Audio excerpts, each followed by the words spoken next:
स्वागत है आप सभी का ताज न्यूज के इस बुलेटिन में और मैं हूं आपके साथ नेहा। बुलेटिन की शुरुआत करेंगे विस्तार से, लेकिन आइए पहले नजर डालते हैं अब तक की अहम सुर्खियों पर।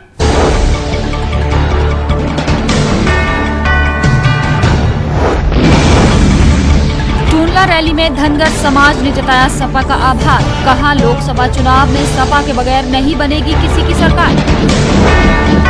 लोकसभा चुनाव की तैयारियों में जुटे बसपा कार्यकर्ता, यूपी में बनेंगे बड़ी ताकत, केंद्र में होगा दखल।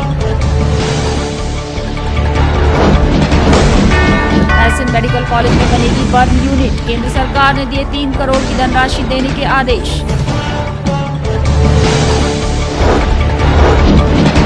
और सन 2001 से पहले बने पासपोर्ट का होगा नवीनीकरण, 2015 के बाद हस्तलिखित पासपोर्ट पर नहीं मिलेगा वीजा।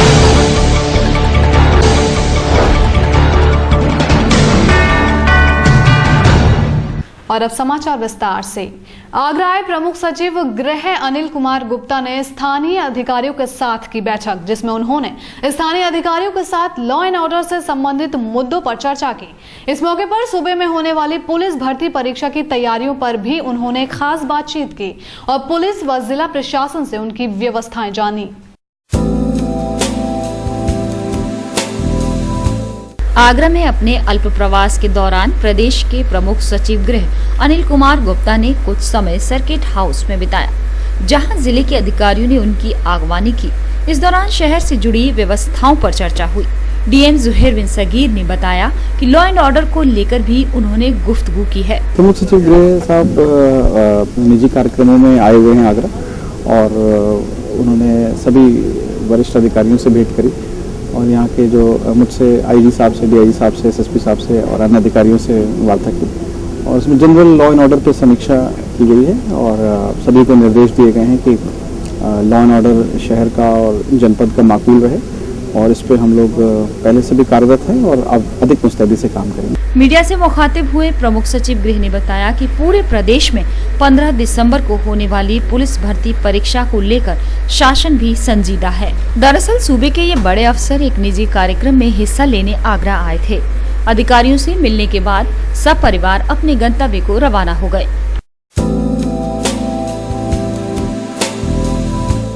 समाज को अनुसूचित जाति में शामिल करने के फैसले पर प्रदेश की सपा सरकार को धन्यवाद देने के उद्देश्य से टूंडला के बीरी सिंह मैदान पर धन्यवाद रैली आयोजित की गई, जहां बड़ी संख्या में पहुंचे धनगर समाज के लोगों ने प्रदेश सरकार का आभार व्यक्त किया।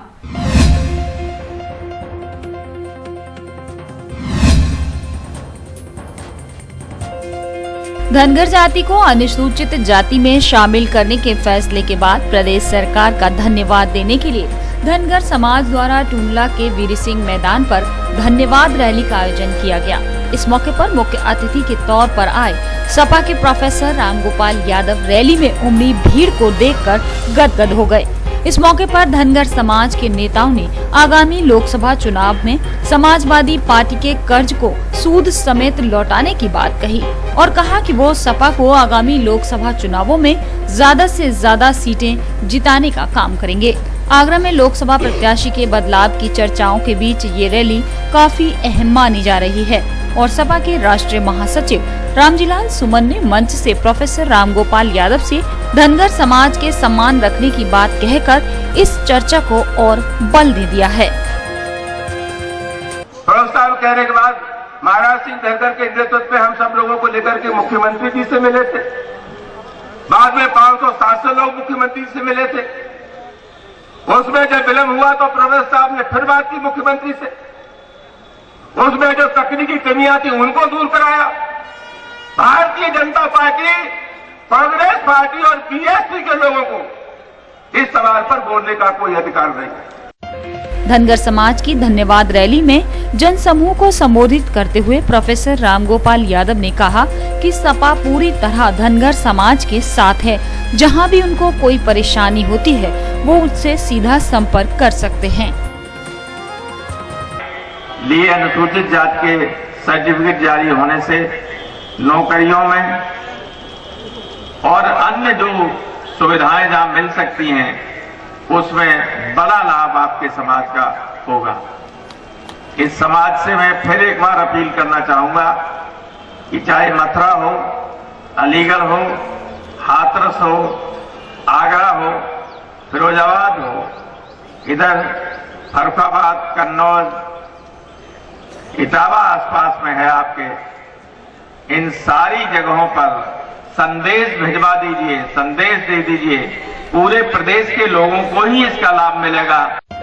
धनगर समाज द्वारा की गई इस रैली के बाद अब देखना होगा कि सपा का ये निर्णय लोकसभा चुनाव में कितना फायदा पहुंचाता है।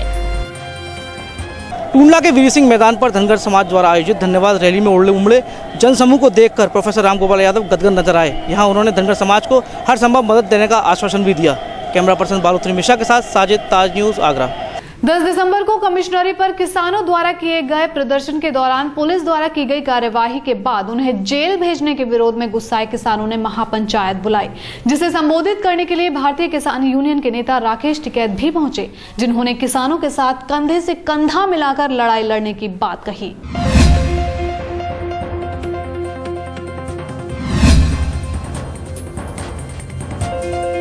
भूमि अधिग्रहण बिल को लेकर 10 दिसंबर को कमिश्नरी पर किसानों के प्रदर्शन के दौरान पुलिस ने किसानों पर पानी की बौछार करवाई और फिर किसानों को गिरफ्तार कर पुलिस लाइन ले जाया गया, जहां पुलिस ने उनके साथ मारपीट भी की थी और संगीन धाराओं में 22 किसानों को जेल भेज दिया गया था। किसानों पर हुए पुलिसिया जुल्म से गुस्साए किसानों ने रोहता पर किसान महापंचायत का आयोजन किया, जिसमें पहुंचे किसान यूनियन के नेता राकेश टिकैत ने भी शिरकत की और इस मौके पर उन्होंने कहा कि किसान अपने आप में अकेला न समझें। इसके साथ ही उन्होंने प्रशासन को चेतावनी दी कि बेगुनाह किसानों की तुरंत रिहाई की जाए और दोषी पुलिस कर्मियों के खिलाफ कार्रवाई हो। अगर ऐसा नहीं हुआ तो ये आंदोलन पूरे प्रदेश में चलाया जाएगा। किसानों द्वारा बुलाई गई महापंचायत में पहुंचे किसान यूनियन के नेता नरेश टिकैत द्वारा दिए गए अल्टीमेटम के बाद पुलिस प्रशासन के अधिकारियों की बेचैनी बढ़ गई है। अब देखना होगा कि प्रशासन इस पर क्या निर्णय लेता है। लोकसभा चुनाव की तैयारियों में बहुजन समाज पार्टी ने झोंक दिया पूरी ताकत, जिसके कार्यकर्ता अच्छे परिणामों की चाह में दिन रात एक कर काम कर रहे हैं। संगठन के नेताओं की माने तो लोकसभा चुनावों के दौरान यूपी के अंदर बीएसपी एक बड़ी ताकत बनकर उभरेगी और केंद्र की सरकार बनाने में भी उसका बड़ा दखल होगा। बहुजन समाज पार्टी को दीगर राज्यों में हुए विधानसभा चुनाव में सीटों के हिसाब से बेशक नुकसान हुआ हो, मगर परिणामों के लिहाज से उनके मनोबल में कोई कमी नहीं आई है। लोकसभा चुनाव के लिए उसके कार्यकर्ता सुप्रीमो के बताए मार्गदर्शन के मुताबिक काम करने में जुटे हैं। आए दिन होने वाली बैठकें और सभाएं इसी का नतीजा है। पार्टी नेताओं के मुताबिक देश के सबसे बड़े सूबे में अपनी मजबूत पकड़ का लाभ उन्हें आने वाले इलेक्शन में मिलेगा, जिसके लिए वो जी तोड़ मेहनत कर रहे हैं। 2014 में लोकसभा का चुनाव होना है और लोकसभा के चुनाव को लेकर के हमारे लोगों में, पार्टी के लोगों में, सर्व समाज में बड़ा उत्साह है। क्यों उत्साह है? उसका कारण एक है कि आज समाजवादी पार्टी की सरकार चल रही है और समाजवादी पार्टी से सरकार से तंग आकर के सर्व समाज के लोगों का उत्पीड़न हो रहा है। अत्याचार, उत्पीड़न, तमाम तरह की अपराध हो रहे हैं। उससे परेशान होकर के लोगों ने याद करना शुरू कर दिया है। इससे पहले बहन कुमारी मायावती की सरकार थी, जो सर्व समाज में को लोकप्रिय सरकार थी। गौरतलब है कि आगरा जनपद में 2 लोकसभा क्षेत्र आते हैं, जिसमें आगरा शहर से पूर्व कैबिनेट मंत्री नारायण सिंह सुमन और फतेहपुर सीकरी से पार्टी ने वर्तमान सांसद सीमा उपाध्याय को ही रिपीट किया है। बसपा कार्यकर्ता जिन्हें जिताने का लक्ष्य लेकर मीटिंग और सभाओं में ताकत झोंक रहे हैं, मगर कार्यकर्ताओं की कोशिश और बसपा मुखिया मायावती का सपना कहां तक पूरा हो पाएगा, ये कह पाना अभी जल्दबाजी होगा। विधानसभा चुनावों में मिली करारी हार के बाद कांग्रेस जनता पर विश्वास पाने के लिए सबसे पहले स्टूडेंट्स को अपने पक्ष में करने का प्रयास कर रही है। इसी कड़ी में एनएसयूआई ने एक प्रेस वार्ता के माध्यम से छात्र छात्राओं को यकीन दिलाया कि वो उनकी समस्याओं को सरकार तक पहुंचाएंगे।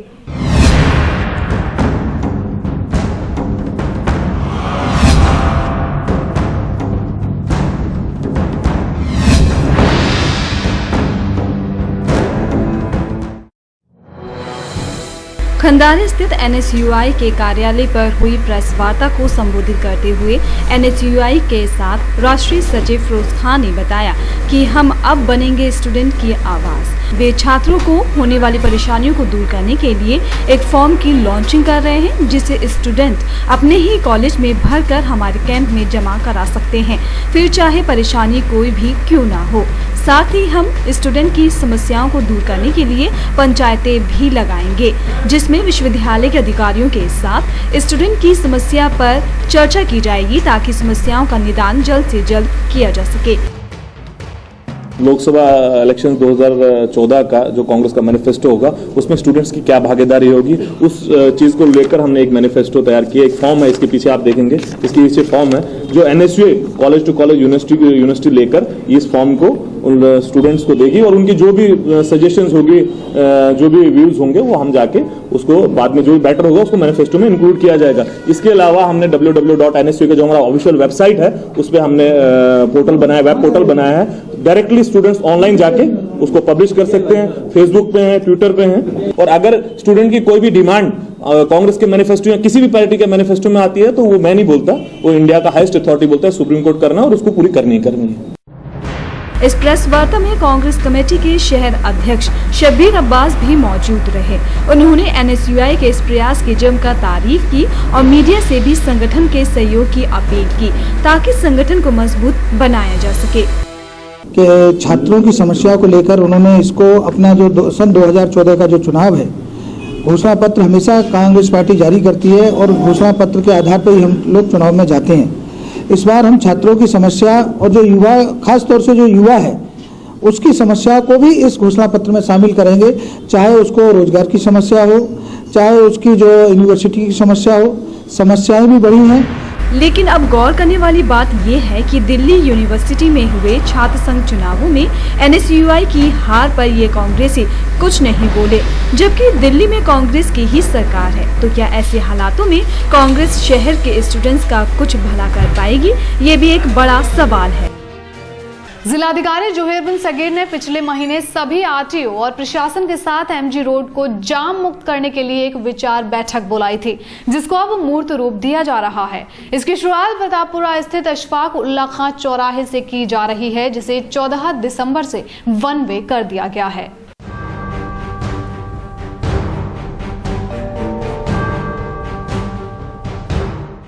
आगरा को जाम के झाम से निजात दिलाने का सिलसिला शुरू हो चुका है, जिस पर आगरा प्रशासन ने पहला कदम उठाया है प्रतापपुरा अशफाक उल्लाह चौराहे से, जिसे 14 दिसंबर से वन वे कर दिया गया है। इस रास्ते के वन वे होने से MG रोड पर जाम की संभावना कम होगी।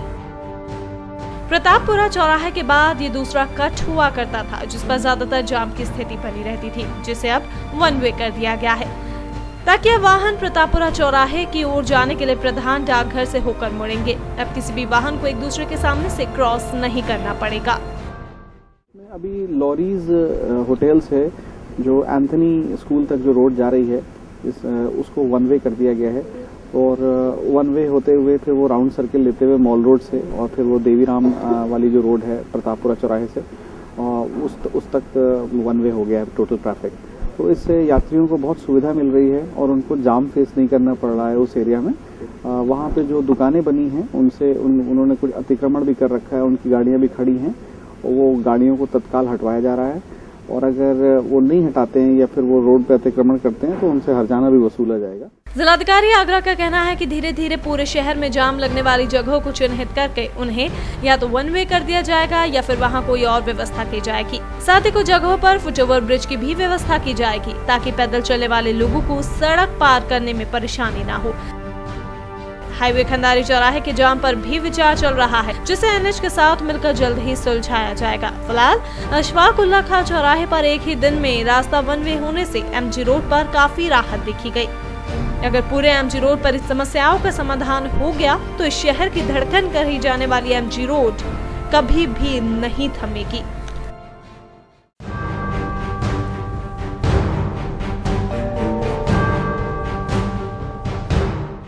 अगर आपका पासपोर्ट 2001 से पहले का बना हुआ है तो उसका आज ही नवीनीकरण करवाइए, क्योंकि अब ICAO के निर्णय के आधार पर हाथ से लिखा गया पासपोर्ट अवैध करार घोषित कर दिया गया है और उस पर वीजा भी जारी नहीं करने के आदेश जारी कर दिए गए हैं। इस कार्यवाही को तेजी से पासपोर्ट कार्यालय अमल में ला रहे हैं। कहीं ऐसा ना हो जाए कि आप यात्रा करने का मन बना रहे हों और आपको अंत में वीजा ही ना मिल सके।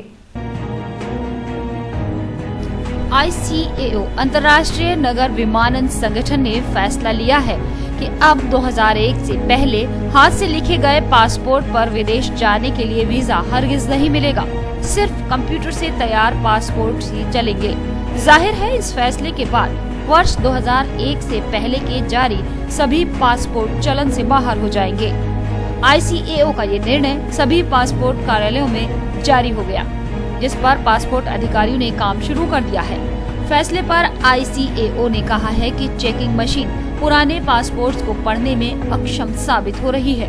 अक्षर भी साफ नहीं दिखते, जिससे हवाई अड्डों पर विदेशी यात्रियों की जांच ठीक से नहीं हो पाती है। क्षेत्रीय सहायक पासपोर्ट अधिकारी राम सिंह कहते हैं कि 24 नवंबर 2015 तक चरणबद्ध तरीके से ये पासपोर्ट चलन से बाहर कर दिए जाएंगे। इसके बाद विदेशी सरकारें ऐसे पासपोर्ट पर वीजा जारी नहीं करेंगी। जो लोग लंबे समय से देश से बाहर रह रहे हैं उनको भी अपना पासपोर्ट दोबारा बनवाना होगा। उन्होंने माना कि भारत में बनाए गए 2001 से पहले के अधिकांश पासपोर्ट मशीन नहीं पढ़ पाती। इन हस्तलिखित पासपोर्ट्स पर फोटो भी हाथ से चिपकाए गए हैं। उन्होंने कहा कि इन्हीं तमाम दिक्कतों को देखते हुए 20 साल वैधता वाले हस्तलिखित पासपोर्ट पूर्ण रूप से 2015 तक बंद हो जाएंगे। वर्तमान समय में बायोमेट्रिक पासपोर्ट जारी किए जा रहे हैं, जिनमें उंगलियों के निशान और रेटिना की पहचान देना जरूरी है। बिष्ट ने बताया कि जिन लोगों के पास पुराने पासपोर्ट हैं वो उनको तत्काल दोबारा जारी करा लें। 2015 के बाद विदेशों में उनकी कोई मान्यता नहीं रह जाएगी। उसका कारण ये है कि इंटरनेशनल सिविल एविएशन ऑर्गेनाइजेशन ने एक डेडलाइन सेट की है 24 नवंबर 2015, ठीक है ना। उसके बाद केवल मशीन से रीडेबल पासपोर्ट ही एक्सेप्ट होंगे। यही वजह है कि जो पुराने पासपोर्ट हैं वो अब कैंसिल कर रहे हैं और उनको री इशू करवाने के लिए हमने पब्लिक एडवाइजरी इशू की है। तो पासपोर्ट क्योंकि वो कंट्रीज़ जो है उनको एक्सेप्ट नहीं करेंगे, क्योंकि एक तरीके से ट्रीटी है कंट्रीज़ के बीच में कि 24 नवंबर 2015 के बाद हम केवल मशीन रीडेबल पासपोर्ट ही एक्सेप्ट करेंगे और वीज़ा नहीं करेंगे। कंट्रीज जो है वीज़ा जारी नहीं करेंगे। अगर आपको अपनी यात्रा जारी रखनी है और विदेशों की सैर भी करनी है तो अपने पासपोर्ट्स का नवीनीकरण तुरंत करवाएं, अन्यथा आपकी अधूरी यात्रा हो सकती है। तो फिलहाल बुलेटिन में रुक रहे हैं एक छोटे से ब्रेक के लिए। आप कहीं मत जाइए, क्योंकि ब्रेक के बाद भी खबरें जारी रहेंगी।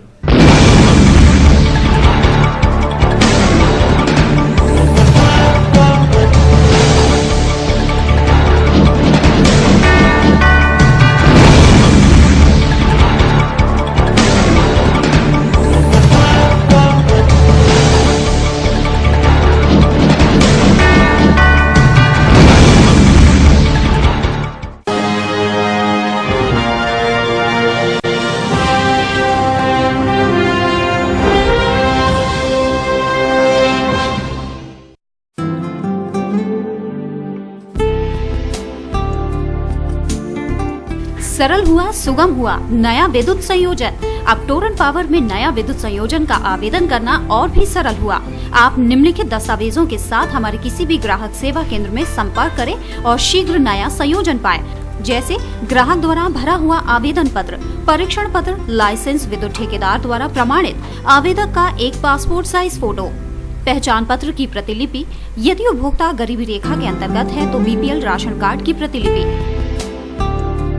जहां संयोजन अपेक्षित है उस जगह पर कोई बकाया राशि न होने का घोषणा पत्र 10 रुपए के स्टाम्प पेपर पर, अपेक्षित परिसर का स्वामित्व प्रमाण पत्र की प्रतिलिपि या उसके अभाव में 100 रुपए के स्टाम्प पेपर पर क्षतिपूर्तिबद्ध पत्र। यदि आवेदक उस परिसर का स्वामित्व नहीं है तो स्वामित्व प्रमाण पत्र के साथ मालिक द्वारा प्रमाणित अनापत्ति प्रमाण पत्र।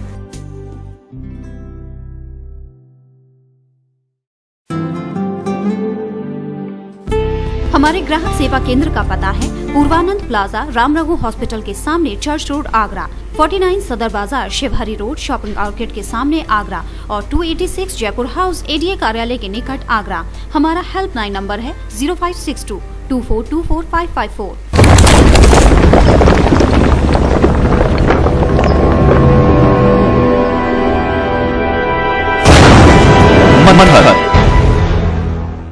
Gayatri Development presents Manhar Greenshire. Specifications: lush green park, green environment, spacious house with car park inside, wide road inside the campus, 24-hour water supply, according Vastu. Contact at 5th floor Ramantar Sanjay Place, Agra. Contact number 9219696623. Dot number 0562400437. विदरिया Ram ji गजक वाले आगरा ताजगंज की प्रसिद्ध शुद्ध घी से निर्मित व मेवा से भरपूर चीनी की स्वादिष्ट गजक। हमारे उत्पाद कुरेमा गुड़ की गजक, स्पेशल चीनी की गजक, स्पेशल गुड़ की गजक, मूंगफली की चिक्की, स्पेशल रबड़ी। संपर्क करें विदरिया राम जी गजक वाले, गल्ला मंडी के पास, ताजगंज, आगरा। तो खुदरा बुकिंग के लिए संपर्क करें 9368683276 और 9412264038।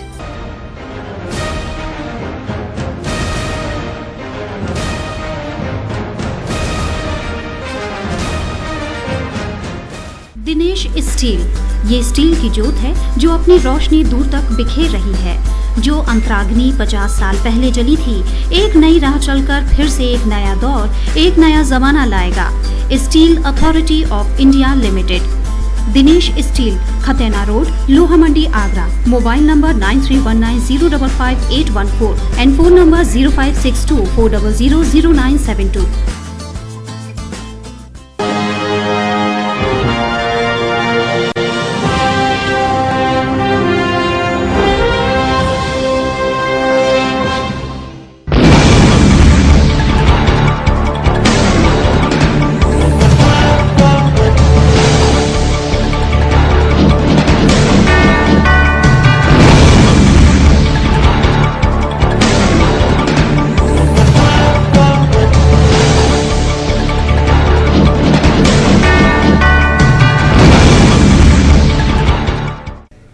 ब्रेक के बाद एक बार फिर से ताज न्यूज पर आप सभी का स्वागत है। आइए शुरुआत करते हैं अगली खबर की। बिजली कारीगर की मौत पर मुआवजे के लिए परिजनों ने किया हंगामा। आवास विकास कॉलोनी स्थित महालक्ष्मी प्राइवेट लिमिटेड के दफ्तर पर परिजनों से घंटों बहस हुई, मगर मामला सेटल न होने पर बात चौकी थाने तक पहुंच गई, जहां भी परिजन मुआवजे की मांग पर ही अड़े रहे। आवास विकास पुलिस चौकी पर हंगामा कर रहे ये लोग फिरोजाबाद निवासी सोनू के परिजन हैं। इजावा के सैफई में बिजली का काम करने के दौरान जिसकी दर्दनाक मृत्यु हो गई।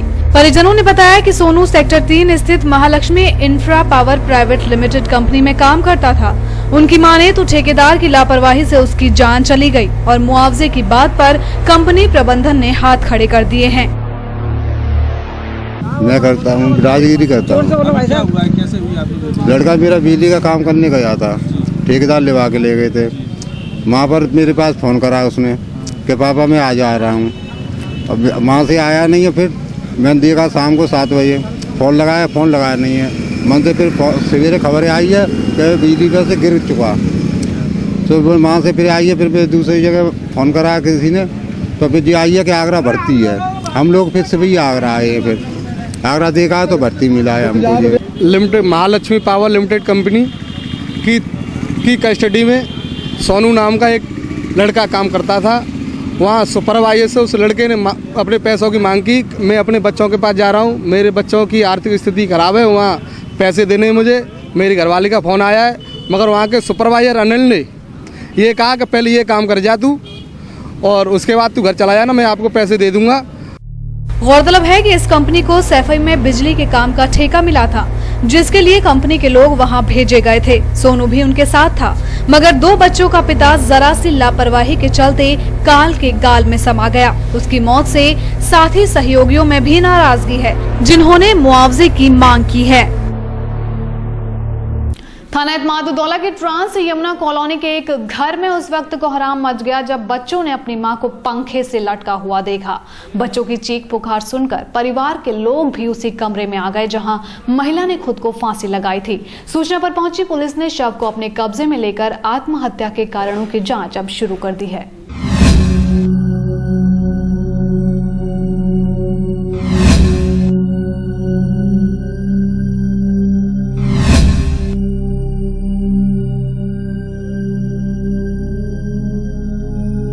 मामला ट्रांस यमुना कॉलोनी के सी ब्लॉक का है, जहां कमल गोयल अपनी 26 वर्षीय पत्नी गुंजन और बच्चों के साथ रहता था। पति पत्नी के बीच कभी कोई विवाद नहीं था। बीती रात भी दोनों लोग एक रिश्तेदार के यहां से लौटे थे। सब कुछ सामान्य था। रोज की तरह सब लोग सोने चले गए और सुबह जब मृतका के 5 वर्षीय बेटे ने स्कूल जाने के लिए मां को जगाया तो कोई जवाब नहीं मिला। उसके बाद बड़ी बेटी मुस्कान ने मां को लटका देखा तो उसने रोना शुरू कर दिया, जिसके बाद परिवार के लोग भी कमरे में आ गए और इसकी सूचना पुलिस को दे दी गई। मौके पर पहुंची पुलिस ने शव को कब्जे में ले जांच पड़ताल शुरू कर दी है। सुबह भोर में चौकी पर ये कुछ लोग पहुंचे थे यहाँ के कि एक श्रीमती गुंजन है जिनका आत्महत्या कर ली है, उनका सब उनके घर पे लटका हुआ है। इस संबंध में अभी हम लोग आए हैं और देखिए जांच कर रहे हैं। अभी परिवार वालों से बातचीत हो रही है। देखिए चूंकि परिवार वाले अभी बदहवास हैं, ठीक से बता नहीं पा रहे हैं और जैसा वो लिख के देते हैं उस हिसाब से कार्रवाई कराई देगी। मृतका की 10 वर्षीय बेटी मुस्कान ने बताया कि हम सभी लोग रात को रिश्तेदार के यहाँ से लौटकर घर आए थे। सब सोने चले गए। उसने ये भी बताया कि मम्मी पापा के बीच कोई झगड़ा भी नहीं होता था। हम गल्ला बन गए थे है ना, तो फिर वहाँ पे हम लौट के आ रहे थे ना, मम्मी ने बोला तुम दोनों सो जाओ, मैं पेस्ट करके सो जाऊंगी। हम दोनों सो गए। फिर ये बुलाने गए मम्मी स्कूल के लिए तैयार कर दो। मम्मी ने कोई जवाब नहीं दिया। ये वहाँ पे दूसरे कमरे में गया तो दूसरे कमरे में मम्मी लटके हुई थी। कोई बेटा लड़ाई हुई थी मम्मी पापा में? मृतक के पड़ोसियों ने भी बताया कि दोनों लोग बड़े प्यार से रहते थे। किसी तरह का कोई विवाद दोनों में नहीं था। किस बात से नाराज हो मृतका ने ऐसा कदम उठाया, ये सब की समझ से परे है।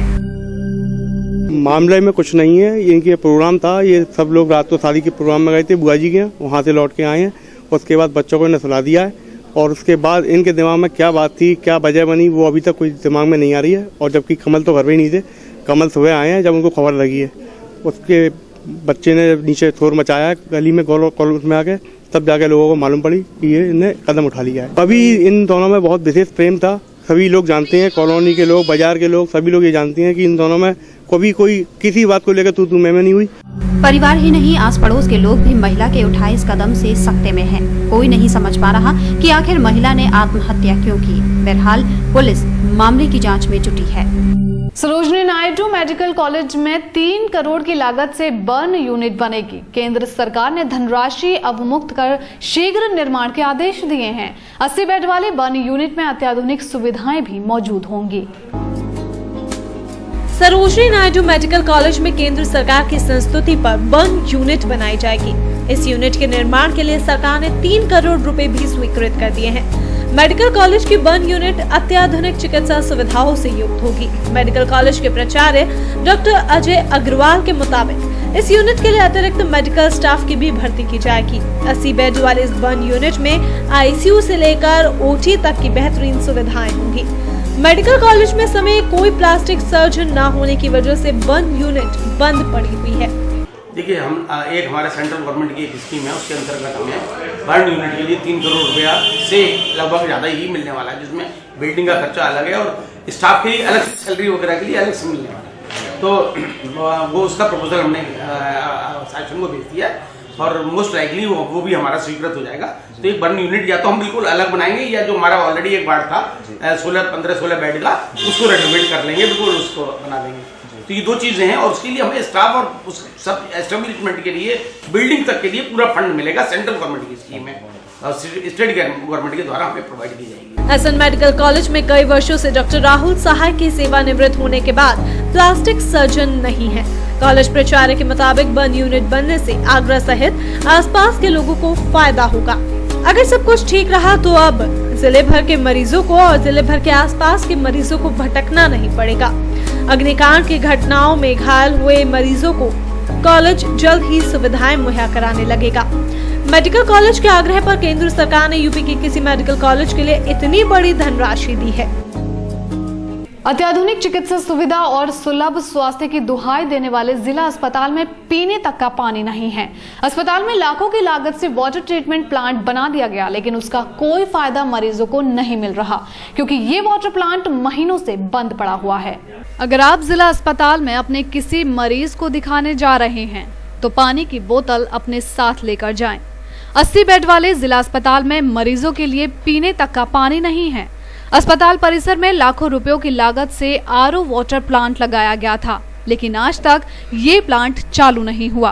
पीने के शुद्ध पानी के लिए बना ये प्लांट आज सफेद हाथी साबित हो रहा है, जिस पर बड़े बड़े अक्षरों में साफ लिखा हुआ है पीने योग्य शुद्ध जल, और जिला अस्पताल प्रशासन में सिर्फ कागजों में प्लांट को चालू कर अपनी कार्यवाही पूरी कर चुका है। क्या परेशानी हो रही है? जिला अस्पताल आए थे, पानी की बिल्कुल भी सुविधा नहीं है, प्लांट लगा हुआ फिर भी पानी की बहुत दिक्कत है। आपके जैसे और कितने लोग यहाँ घूम रहे हैं? काफ़ी लोग हैं, वो सब पानी की दिक्कत से। सिर्फ आरओ प्लांट ही नहीं, अस्पताल परिसर में लगा वाटर कूलर भी बंद पड़ा हुआ है, जिसे किसी सामाजिक संस्था ने अस्पताल परिसर में लगवाया था, लेकिन अस्पताल के ताले में कैद है। पानी की किल्लत की वजह से दूर दराज के क्षेत्रों से आने वाले मरीजों को बेहद परेशानी का सामना करना पड़ता है। ऐसे में अगर कोई गंभीर रोग से पीड़ित मरीज अस्पताल में इलाज कराने आए तो यहाँ उसे पीने तक का पानी नसीब नहीं होगा। जिला अस्पताल की समस्या से अत्याधुनिक चिकित्सा सुविधा के दावे करने वाला जिला अस्पताल प्रशासन बड़बोला साबित होता है। जिस अस्पताल में मरीजों को पीने के लिए पानी तक नहीं है, वहां चिकित्सा सुविधा कैसी होंगी आप खुद ही सोच सकते हैं। निगम की अनदेखी के चलते ताजगंज असद गली से होकर गुजरने वाला नाला इन दिनों क्षेत्रीय निवासियों के लिए एक बड़ी समस्या बन गया है। नगर निगम में तमाम शिकायतों के बाद भी काफी समय से इसकी सफाई की ओर कोई ध्यान नहीं दिया जा रहा, जिससे अब नाला चौक हो चुका है।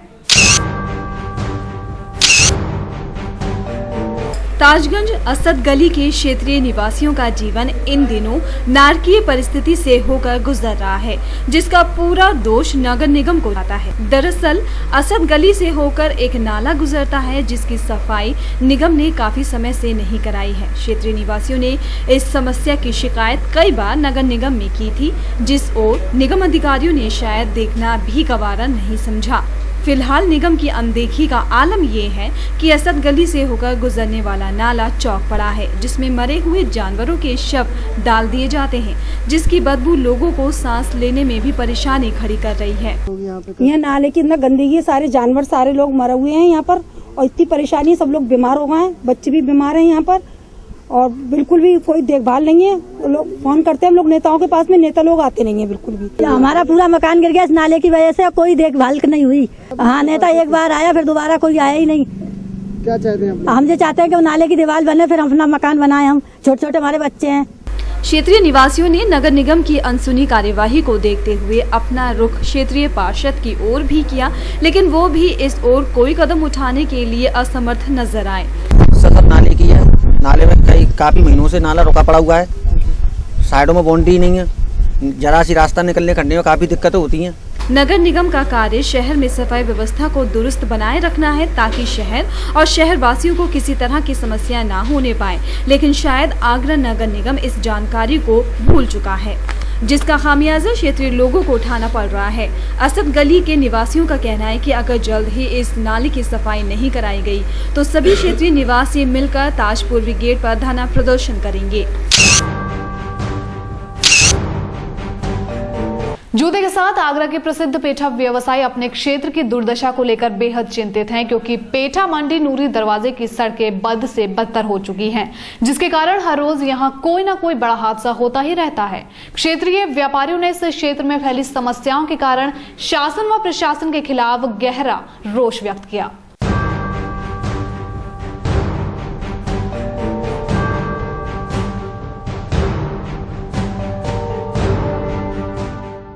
आगरा शहर में जूता व्यवसाय के साथ साथ पेठा व्यवसाय भी एक खासा प्रसिद्ध व्यवसाय माना जाता है, लेकिन नूरी दरवाजा स्थित पेठा व्यवसायी क्षेत्र की बढ़ती दुर्दशा को देखकर खासा दिक्कतों का सामना कर रहे हैं। क्षेत्रवासियों की माने तो मुख्य मार्ग एमजी रोड से जोड़ने वाला लेडी लाइन मार्ग पिछले कई समय से बदहाल हालत में पड़ा हुआ है, जिसकी वजह से आए दिन व्यापारियों को अपने व्यवसाय में इससे खासी दिक्कतों का सामना करना पड़ता है। कई बार तो नालों की सफाई के लिए नगर निगम व सड़क के लिए संबंधित अधिकारियों की शिकायत करने के बाद भी कोई सुनवाई नहीं की गई है। हमें रोड को लेकर के एक तो क्या है कि जल निकासी अच्छी नहीं है, रोडें बनी नहीं है, एडीए द्वारा खोद के डाल दी गई हैं और इसको बनाई नहीं गई है। नंबर लगा भी था और अभी ये डलावघर भी यहाँ बनाया गया था तो आधा अधूरा बना हुआ है। जी हमारा तो इस रोड से रोज का आना जाना है और इस रोड पे इतने गड्ढे हुए पड़े हैं कि लड़कियों को निकलने में बहुत दिक्कत होती है। लड़कियों क्या सब लोगों को निकलने में बहुत दिक्कत होती है, आए दिन गाड़ी पलट जाना। कब से ये हालत ऐसी बनी है? कब से तो अब याद रखना बहुत मुश्किल है, बहुत टाइम हो गया। कि ये कहूँगा कि अंधेर नगरी चौपट राजा टका शेर भाई ये टका शेर खा जा। पूरा टैक्स देने के बावजूद भी आज पोजीशन ये है कि सड़क खुदी और गड्ढे बहुत ज़्यादा और सीवर चौक। वहीं पिछले काफी समय से बदहाल पड़ी सड़क की वजह से अनेकों बार हादसे भी हो चुके हैं, लेकिन इसके बावजूद इस मार्ग की ओर संबंधित विभाग का कोई ध्यान नहीं है, जिसकी वजह से इस सड़क से आने जाने वाले राहगीरों को आए दिन खासी मुश्किलों का सामना करना पड़ रहा है। एक दूसरे को उस अतिक्रमण को करता ही जा रहा है, जिससे कि गंदगी का अंबार लगा हुआ है। एडीए द्वारा सड़क खोद दी गई है और 1 साल हो गया, बनाने का नाम नहीं लिया जा रहा है। बंद नाले व टूटी पड़ी सड़कों की शिकायत लगातार संबंधित विभाग के आला अधिकारियों से की जा चुकी है, लेकिन किसी भी तरह कोई सुविधा न मिलने से क्षेत्रीय वासियों में खासा रोष व्याप्त है। अब देखना ये होगा कि पेठा व्यवसायियों की इस समस्या से कब तक उन्हें निजात मिल पाता है।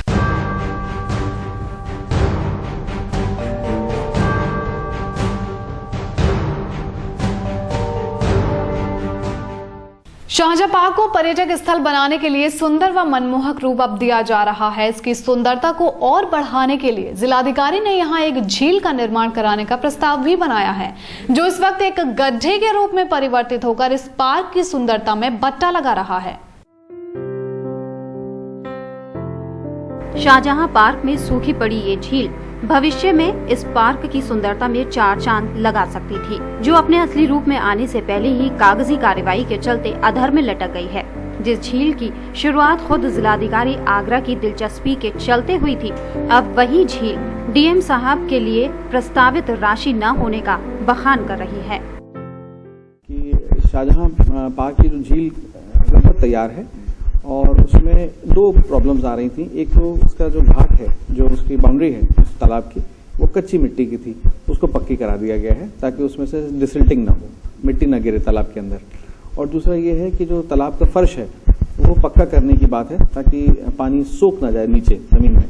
तो इसके लिए धनराशि उनके पास उपलब्ध नहीं है और हम लोग दूसरे तरीके से, दूसरे मदों से इसको टेकअप करेंगे। जिलाधिकारी आगरा का कहना है कि झील के लिए प्रस्तावित राशि अभी नहीं मिल पाई है। साथ ही झील में काफी कार्य भी हो चुका है और बाकी का कार्य बड़ी रकम के चलते ही हो पाएगा, जिसका इंतजार बहुत जल्द खत्म हो जाएगा और शाहजहां पार्क में ये झील मील का पत्थर साबित होगी। शाहजहां पार्क में बनने वाली इस झील में पर्यटकों को बोटिंग कराने का प्लान लगभग तय था। साथ ही वाटर हार्वेस्टिंग, झील के तले में फर्श और चारों ओर बैरिकेडिंग आदि की योजना बनी थी, जो शासन से राशि मिलने के इंतजार में बेकार पड़ी है। अब देखना होगा कि इस झील का काम जिस तेजी से शुरू हुआ था, क्या समाप्त भी उसी तेजी से हो पाएगा या फिर सालों साल ये झील इसी हालत में पड़ी अपने हालात पर आंसू बहाती नजर आएगी। ताजमहल की सुरक्षा के मद्देनजर पर्यटकों के किसी भी सामान को ताज के अंदर ले जाने में प्रतिबंध कर दिया गया है, जिसके कारण पर्यटकों के सामान के लिए एडीए ने क्लॉक रूम की सुविधा दी है, लेकिन क्लॉक रूम में रखे जाने वाले बैग्स की चेकिंग तक नहीं की जा रही। इस लापरवाही के चलते कभी भी कोई बड़ी घटना इन क्लॉक रूम्स में हो सकती है, लेकिन एडीए का ध्यान इस ओर जरा भी नहीं है।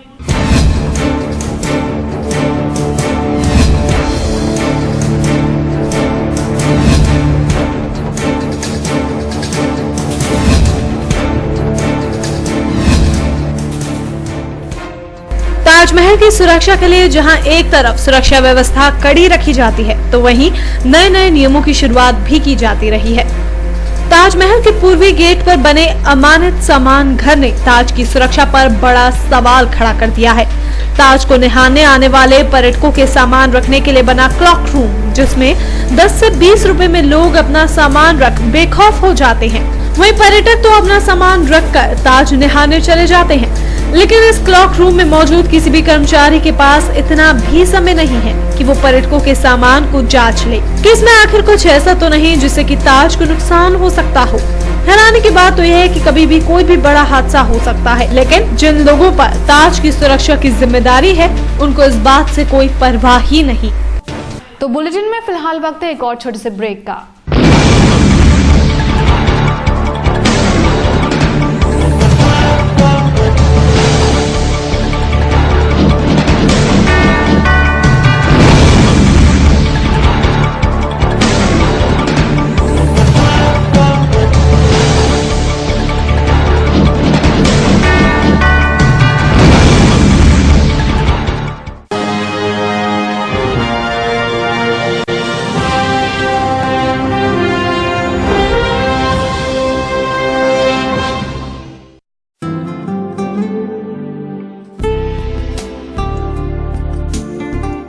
सरल हुआ, सुगम हुआ नया विद्युत संयोजन।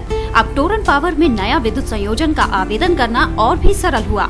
आप निम्नलिखित दस्तावेजों के साथ हमारे किसी भी ग्राहक सेवा केंद्र में संपर्क करें और शीघ्र नया संयोजन पाएं, जैसे ग्राहक द्वारा भरा हुआ आवेदन पत्र, परीक्षण पत्र, लाइसेंस, विद्युत ठेकेदार द्वारा प्रमाणित, आवेदक का एक पासपोर्ट साइज फोटो, पहचान पत्र की प्रतिलिपि, यदि उपभोक्ता गरीबी रेखा के अंतर्गत है तो बीपीएल राशन कार्ड की प्रतिलिपि।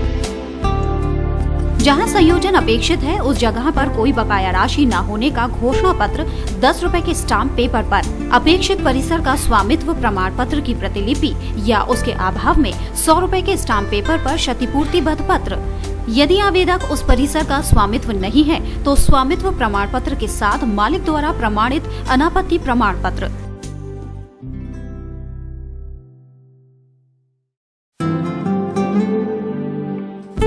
हमारे ग्राहक सेवा केंद्र का पता है पूर्वानंद प्लाजा, राम रघु हॉस्पिटल के सामने, चर्च रोड, आगरा, 49 सदर बाजार, शिवहरी रोड, शॉपिंग आउटलेट के सामने, आगरा और 286 जयपुर हाउस, एडीए कार्यालय के निकट, आगरा। हमारा हेल्पलाइन नंबर है 0562 2424 554।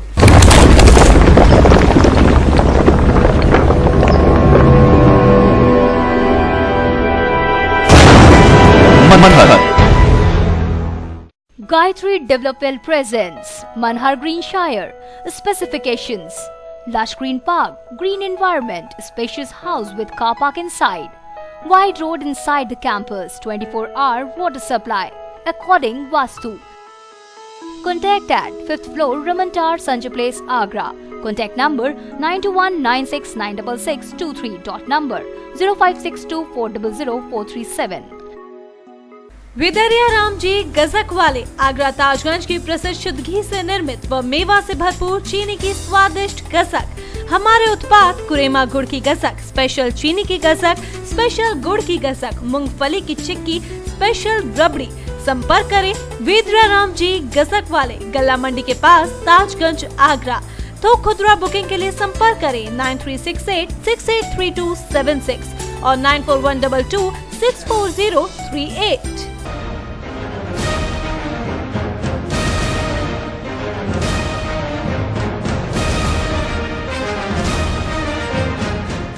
दिनेश स्टील, ये स्टील की जोत है जो अपनी रोशनी दूर तक बिखेर रही है।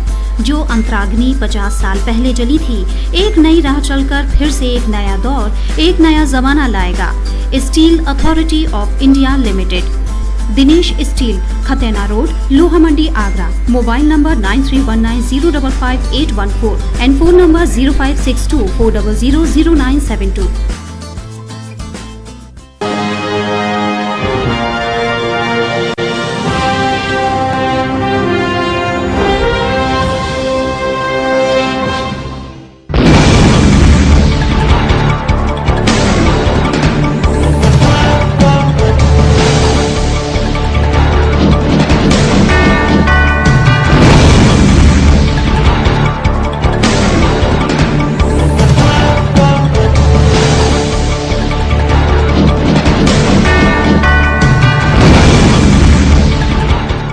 ब्रेक के बाद आइए बढ़ते हैं अगली खबर की ओर। आगरा में खंडपीठ की स्थापना की मांग को लेकर संघर्ष समिति का आंदोलन उग्र होता जा रहा है। संघर्ष समिति के अधिवक्ता अब क्रमिक अनशन पर भी बैठ गए हैं। अधिवक्ताओं का ये अनशन आगामी 19 दिसंबर तक चलेगा।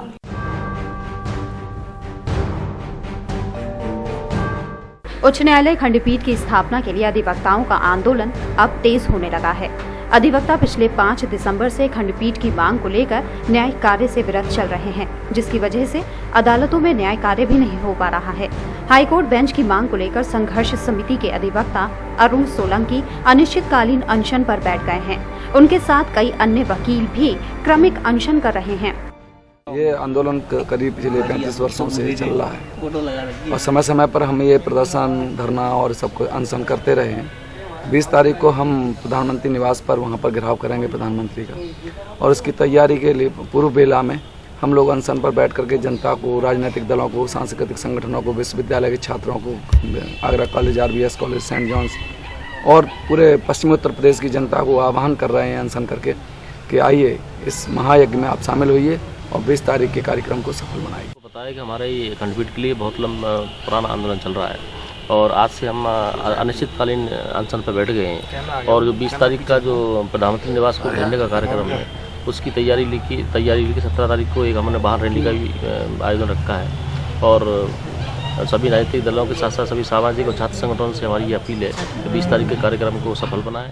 संघर्ष समिति के मीडिया प्रभारी के मुताबिक अधिवक्ता 17 दिसंबर को विशाल वाहन रैली निकालकर अपना विरोध व्यक्त करेंगे। दीवानी बार हॉल के सामने अधिवक्ताओं ने संघर्ष की आगामी रणनीति तय की। इससे पहले अधिवक्ता प्रधानमंत्री निवास पर प्रदर्शन करने का मन भी बना चुके हैं। अब देखना ये होगा कि अधिवक्ताओं का ये आंदोलन आगरा में खंडपीठ स्थापना के लिए कितना कारगर साबित होगा।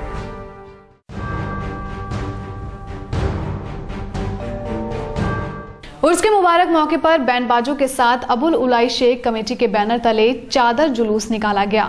जुलूस टीला पाए चौकी से प्रारंभ होकर तिलक बाजार फुव्वारा होता हुआ दरगाह सैयदना अबुल उला पर पहुंचा। हजरत सैयदना अमीर अबू उल्ला एक रूहानी सल्तनत के मालिक है। आपको सरताज आगरा के नाम से भी जाना जाता है। सैयदना सरकार के 374वें उर्स मुबारक के मौके पर उर्स के बरोज चौथे दिन अबू उल्ला शेख कमेटी द्वारा चादर जुलूस निकाला गया। अब भी खुद की चादर नहीं है और ये अबू लाई पे चलती है और इनको हिंदू, मुसलमान, सिख, पंजाबी सभी मानते हैं और ये उर्स बहुत आगे लक्की रूल्स है ये और हम भी मानते हैं इनको और हमारी कई सालों से चद्दर चल रही है। कैसा माहौल रहता है यहाँ पे? माहौल बहुत अच्छा लगता है। सब भाई अपने हिंदू मुसलमान सब साथ में चलते हैं, मिलते हैं।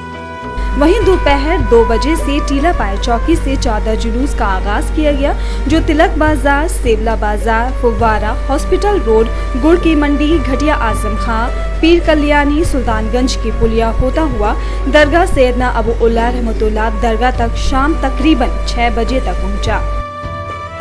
वैसे रहता है, साल की तरह सालाना होता है। कोशिश करते हैं हर साल। कितनी बड़ी चादर है इस बार और क्या रूट रहेगा? काफ़ी बड़ी रहती है। रूट रहेगा यहाँ से लेके सीधा सरकार तक का, ये निकलेगा फुहारा होते हुए, तिलक बाजार होते हुए सीधा।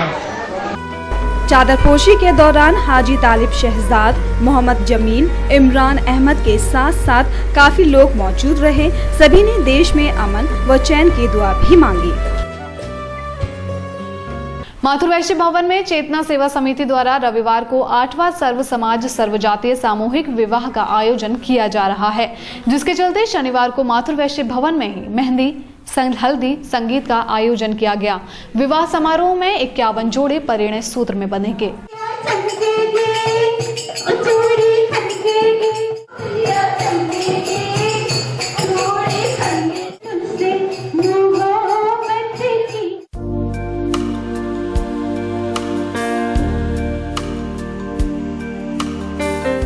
चेतना सेवा समिति द्वारा 8वां सर्व समाजी सर्व जातीय सामूहिक विवाह समारोह का आयोजन रविवार को पंचकुया स्थित माथुर वैश्य महासभा भवन में किया जा रहा है। इसमें 51 जोड़े परिणय सूत्र में बंधेंगे। साथ ही हर नवयुवक को समिति द्वारा भामा साहू की मदद से घर गृहस्थी का सामान उपहार स्वरूप दिया जाएगा। रविवार को जीआईसी ग्राउंड के निकट स्थित पंजाबी सभा सेवा सदन से 51 दुल्हों की सामूहिक वर शोभा यात्रा निकाली जाएगी। युवतियों का 8वां सामूहिक विवाह समारोह है, जिसमें आज 34 लड़कियों का मेहंदी का प्रोग्राम रखा गया है, जिसमें कि वो साथ लेडीज और जेंट्स मेहंदियों का मेहंदियाँ लगा रहे हैं। इसके अलावा ढोलक और म्यूजिक और ये डांस वगैरह अतिथि वगैरह और चीज़ें भी करा रहे हैं। इसके साथ क्षेत्रा समिति द्वारा 34 जोड़ों का मेहंदी का कार्यक्रम चल रहा है। 15 तारीख को 51 जोड़ों का विवाह का आयोजन किया गया है, जो कि पंजाबी सभा से बारात आएगी मातृवंश भवन, और यहाँ से 51 जोड़ों का बुलाया। चेतना सेवा समिति के अध्यक्ष सत्य प्रकाश जायसवाल ने बताया कि फिजूल खर्ची, दहेज प्रथा को रोकने व जाति वर्ग के बंधन तोड़ने के उद्देश्य से इस सामूहिक विवाह समारोह का आयोजन किया जा रहा है। वहीं शनिवार को मातृवैश्य भवन में ही हल्दी मेहंदी व महिला संगीत का आयोजन किया गया। भवन में मंडल पंडाल आदि सजाने की तैयारी देर रात तक जारी रही।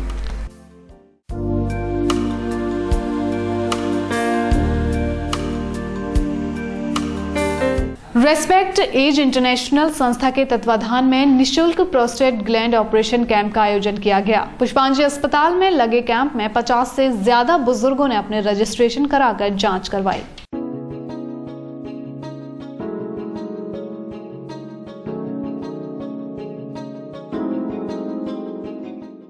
अंतर्राष्ट्रीय वृद्ध जन समिति पिछले 4 वर्षों से समाज के बुजुर्ग लोगों के सम्मान की आवाज उठाता रहा है। इसी क्रम में संस्था में पुष्पांजलि हॉस्पिटल चिकित्सा शिविर का आयोजन किया, जिसमें बुजुर्गों के निशुल्क जांच और ऑपरेशन की सुविधा प्रदान की गई। रेस्पेक्ट एज इंटरनेशनल पिछले कई वर्षों से चिकित्सा शिविरों का भी आयोजन कराती है, जिसमें 50 वर्ष से अधिक उम्र के लोगों को निशुल्क इलाज मुहैया कराया जाता है। पुष्पांजलि हॉस्पिटल में लगे कैंप में 50 से ज्यादा बुजुर्गों ने अपना पंजीकरण करवाया। प्रोस्टेट ग्लैंड के ऑपरेशन के लिए लगे शिविर में पहले दिन रोगियों की जांच की गई। ये हम लोग एक कैंप के लिए यहाँ एकत्रित हुए हैं। ये एक फ्री कैंप है, निःशुल्क कैंप है। बहुत से कैंप आपने देखे होंगे जिनमें कि परामर्श निःशुल्क होता है और कुछ जांचें होती हैं, वो कुछ थोड़ा डिस्काउंटेड प्राइस पे हो जाती हैं। उसके बाद अगर ऑपरेशन है तो अपना ऑपरेशन कराओ। आई के कैंप ज़रूर हमने देखे हैं जिनमें कि निःशुल्क ऑपरेशन होता है, लेकिन आई के ऑपरेशन 10 मिनट के ऑपरेशन और उसी दिन छुट्टी, वो थोड़ा आसान काम लगता है। लेकिन प्रोस्टेट का ऑपरेशन एक थोड़ा बड़ा ऑपरेशन है। इसमें 3-4 दिन भर्ती रहना पड़ता है, काफ़ी सारी दवाइयाँ लगती हैं और ऑपरेशन में भी काफ़ी एक्सपर्टीज़ लगती है। आज और कल 2 दिन मरीज़ों को चेकअप होगा और उसके बाद से अगले दिन से 1-1, 2-2 करके अगले 1 महीने तक हम सारे मरीजों के ऑपरेशन निपटा देंगे। अपने अपने पार्ट में हर आदमी इसमें सहयोग कर रहा है। तो हॉस्पिटल पार्ट में उनका जो रहने का है 3 दिन, 4 दिन, 5 दिन जब तक रहेंगे, और कोई भी एक पैसा उनसे चार्ज नहीं किया जाएगा, और न पैथोलॉजी के नाम पे लिया जाएगा और न बेड के नाम पे लिया जाएगा, न भोजन के नाम पे लिया जाएगा। किसी के नाम पर कोई भी एक पैसा नहीं लिया। कैंप के बाद आयोजित प्रेस वार्ता के दौरान संस्था के महासचिव डॉक्टर गिरीश चंद गुप्ता ने बताया कि बुजुर्ग समाज का अभिन्न अंग हैं, जिनका सम्मान होना जरूरी है। इसी सोच के साथ संस्था काम करती है। प्रेस वार्ता में पुष्पांजलि ग्रुप के चेयरमैन डॉक्टर BD अग्रवाल भी मौजूद रहे। कैंप में आए रोगियों का senior surgeon doctor Anurag Yadav ने परीक्षण किया और ऑपरेशन से संबंधित मरीजों को ऑपरेशन की तिथि दी गई। डॉक्टर BD अग्रवाल के मुताबिक कैंप में आए मरीजों से किसी भी प्रकार का खर्चा नहीं लिया जाता है।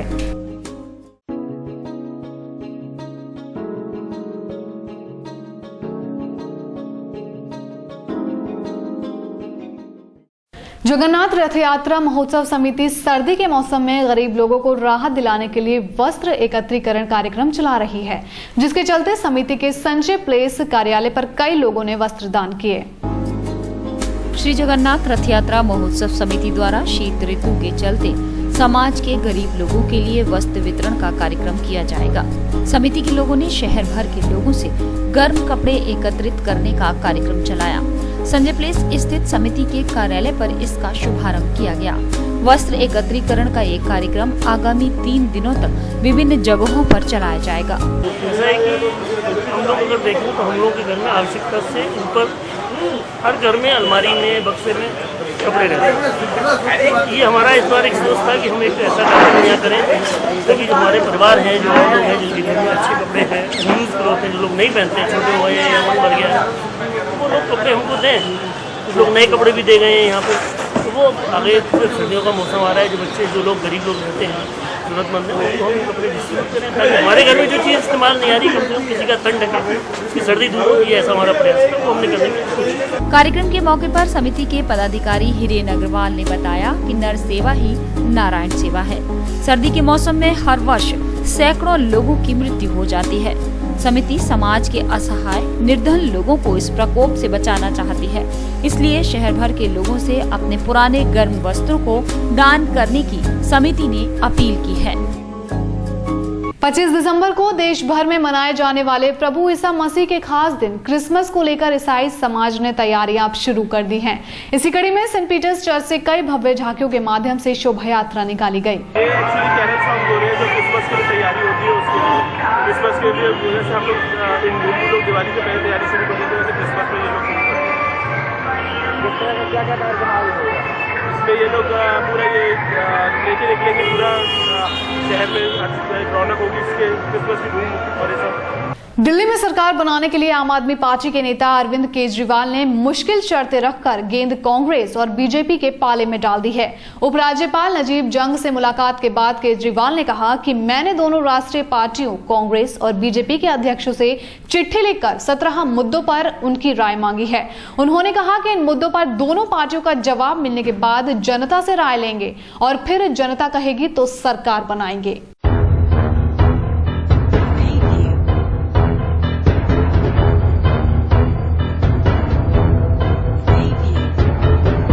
केजरीवाल ने एक चिट्ठी में कहा है कि राजनीतिक दल बिना शर्त आम आदमी पार्टी को समर्थन देने के दावे कर रहे हैं, लेकिन राजनीति में बिना शर्त समर्थन दिया नहीं जाता। ऐसे में दोनों पार्टियों के अध्यक्ष सोनिया और राजनाथ ये साफ करें कि क्या वे आम आदमी पार्टी के मुद्दों को समर्थन दे रहे हैं। केजरीवाल ने उपराज्यपाल से कहा है कि उन्हें उम्मीद है कि 7 दिन के भीतर उन्हें सोनिया गांधी और राजनाथ सिंह का जवाब मिल जाएगा। इसके बाद 3 दिन तक आम आदमी पार्टी इन दोनों नेताओं के जवाब पर विचार करेगी और दिल्ली सरकार बनाने के फैसले पर पहुंच जाएगी।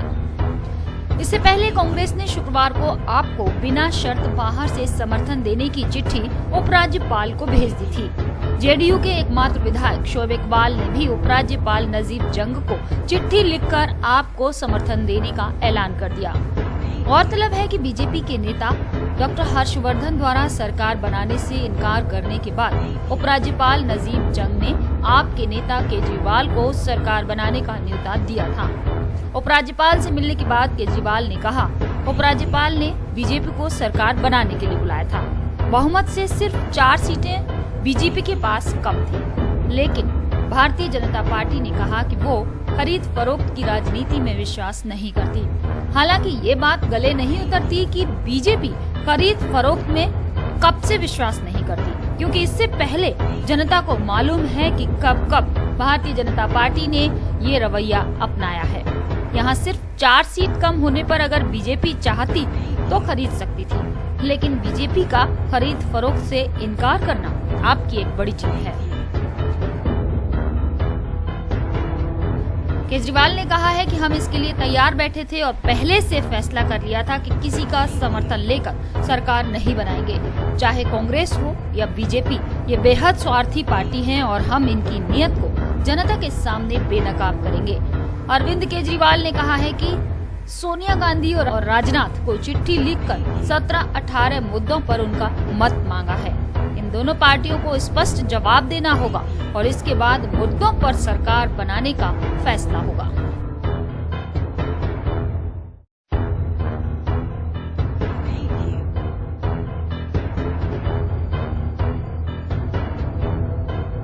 सत्रह साल के लंबे रिलेशन के बाद बॉलीवुड एक्टर ऋतिक रोशन और सुजैन खान ने अलग होने का फैसला किया है। ऋतिक की ओर से मीडिया में बयान जारी कर इस बात का ऐलान किया गया। ताज न्यूज की इस खास रिपोर्ट में जानेंगे आखिर क्या वजह है इस रिश्ते के टूटने की। प्यारे हमको भी है, प्यारे तुमको भी है, तो ये क्या सिलसिले हो गए।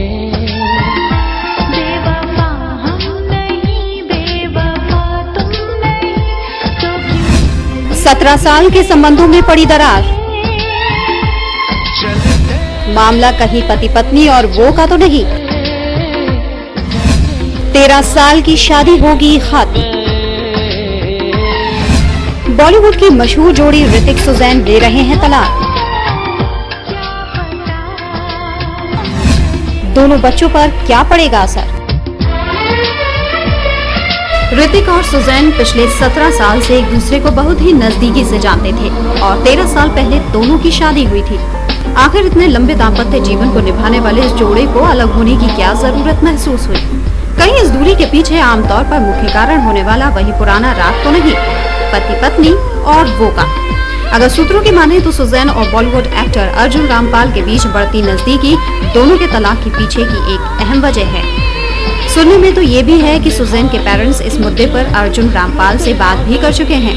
बताया जाता है कि दिसंबर के शुरुआत में सुजैन ने रामपाल के साथ कुछ करीबी वक्त गुजारा था, लेकिन वहीं अर्जुन की पत्नी मेहर दोनों को सिर्फ एक अच्छा दोस्त ही बता रही हैं। अर्जुन रामपाल से जब इस बारे में पूछा गया तो वो भड़क गए। उन्होंने कहा, आप इस तरह के बेहुदा सवाल क्यों पूछ रहे हैं? ये बिल्कुल भी ठीक नहीं है। मैं दुबई में हूँ। ऋतिक और सुजैन के रिश्ते में दरार कुछ महीने पहले पड़नी शुरू हुई। पहले सुना गया कि सुजैन अपने पिता के घर रहने चली गई है। हालांकि ये पूरी तरह से सही नहीं थी, लेकिन इसमें काफी सच्चाई भी थी कि सुजैन और ऋतिक के एक करीबी दोस्त के मुताबिक सुजैन ने ऋतिक का घर जरूर छोड़ा, लेकिन वे हमेशा के लिए अपने पिता के बंगले संजय प्लाजा में रहने के लिए नहीं गयी। बताया जाता है कि इस दौरान ऋतिक अपने दोनों बच्चों का खास ख्याल रखते थे। स्कूल के बाद ज्यादातर समय ऋतिक उनके साथ गुजारते थे। ऋतिक उस समय ब्रेन में ब्लड क्लॉट को निकालने के लिए की गई सर्जरी से उबर रहे थे। यही नहीं, क्रिश 3 की प्रमोशन के दौरान भी बच्चे उनकी प्रायोरिटी पर थे। वैसे तो ऋतिक और सुजैन के रिश्ते में दरार दूसरे कई मौके पर देखी गई। 6 सितंबर को ऋतिक के पिता राकेश रोशन की बर्थडे पार्टी में सुजैन अपनी मां जरीन खान, भाई जायद खान और बहन फराह खान अली के साथ बामुश्किल आधे घंटे के लिए आई। इतना ही नहीं, केक काटे जाने के दौरान उन्होंने ऋतिक से दूरी भी बनाए रखी थी। ऋतिक के मुताबिक सुजैन ने रिश्ता तोड़ने का फैसला लिया है। उन्होंने कहा, सुजैन ने 17 साल पुराना रिश्ता खत्म करने का फैसला किया है। ये पूरे परिवार के लिए मुश्किल की घड़ी है। मैं मीडिया और लोगों से अपील करता हूँ कि इस समय हमारी प्राइवेसी को बरकरार रखें। ऋतिक ने बॉलीवुड एक्टर संजय खान की बेटी सुजैन खान से साल 2000 में शादी की थी। इनके 2 बेटे रेहान और रिदान हैं।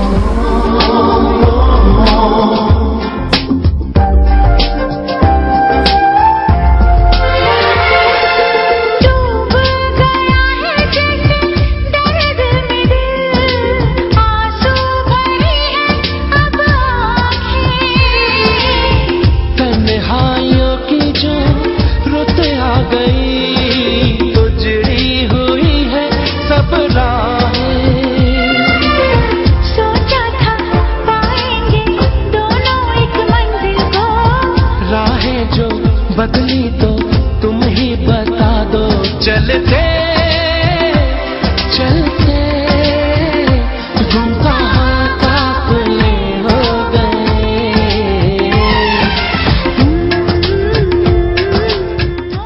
और इसी के साथ आज न्यूज के इस बुलेटिन में इतना ही। लेनी होगी आपसे इजाजत। नमस्कार।